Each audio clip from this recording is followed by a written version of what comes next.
Hello again.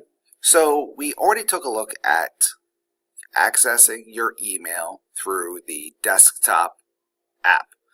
Now, for many of us, we check our email at home, or maybe we don't have an assigned computer here at school, so we check it through the web portal using the cbschools.org website. So when you're at the website, at the top you see employee email. You click there and you have to put in your first initial, last name, then you put in your password that you assigned several weeks ago. So imagine that I just did that. I'm not going to do that, so otherwise everybody would see my password, and that kind of defeats the purpose here, for me at least. So now we're in our Groupwise email. It's similar to the app, however, we don't have as many features, but we really don't need them, because really when you're doing this, you're just looking at email or writing email. That's it.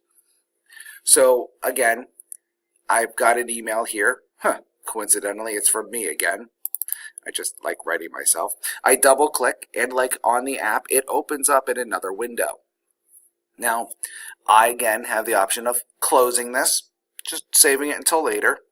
I can reply to myself.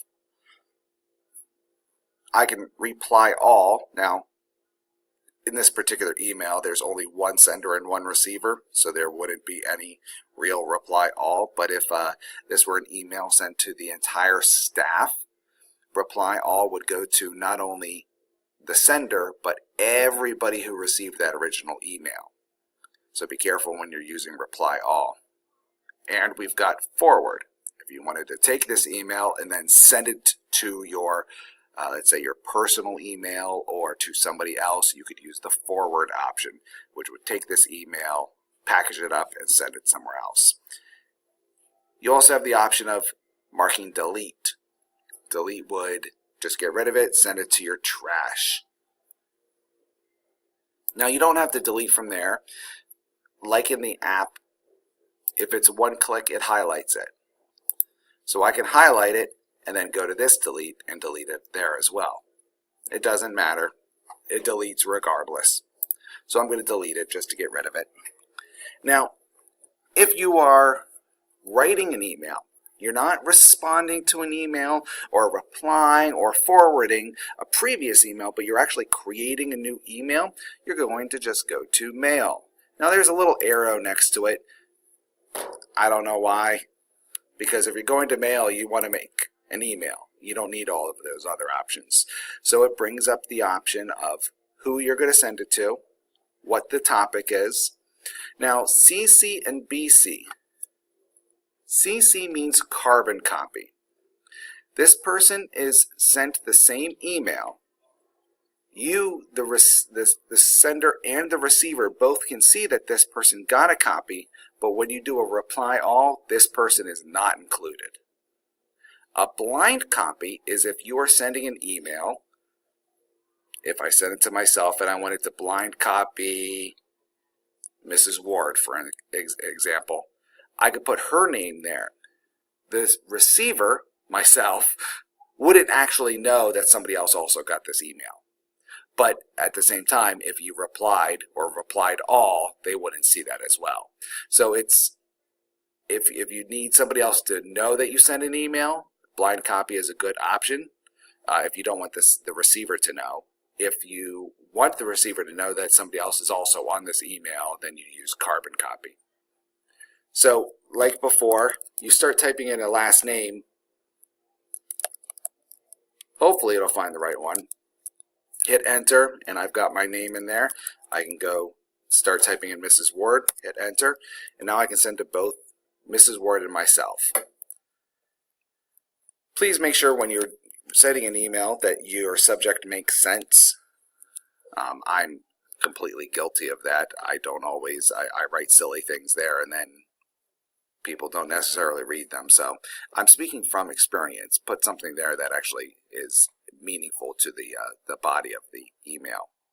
So at this point I could send it. I'm not, because Mrs. Ward would wonder why she's getting a blank email. I could save it, which would be save it in the drafts so that I could come back to work on it later.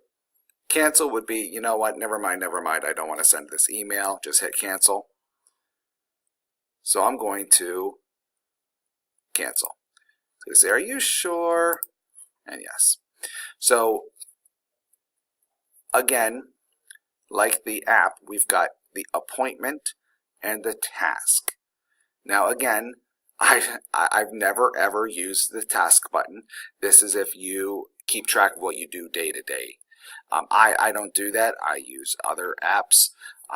So that's really nothing. I've never ever clicked on this button, except for like 20 minutes ago when I was getting ready to record this. Appointment is if you're sending if you need to meet with somebody. So for instance, when I meet with Mrs. Ward for my pre or post conference for my observations, I'll go to appointment and schedule an appointment with Mrs. Ward. Otherwise, I only use mail. Now, the calendar allows you to see what's going on this week in school. So you can see here, we've got our assembly on Thursday and a fire drill. Always exciting because the firefighters will be here. That should be interesting. And Friday afternoon is the walk for Monroe. So you can see here that we've got several things on the calendar here for us at Monroe. All I did was click calendar. And you can see here that the calendar is shared with more than just me. I'm going to go back to mailbox. Notice the options across the top here. And now I'm back to my mail. I hope you learned a little something while watching this video and refer to it if you ever need any help.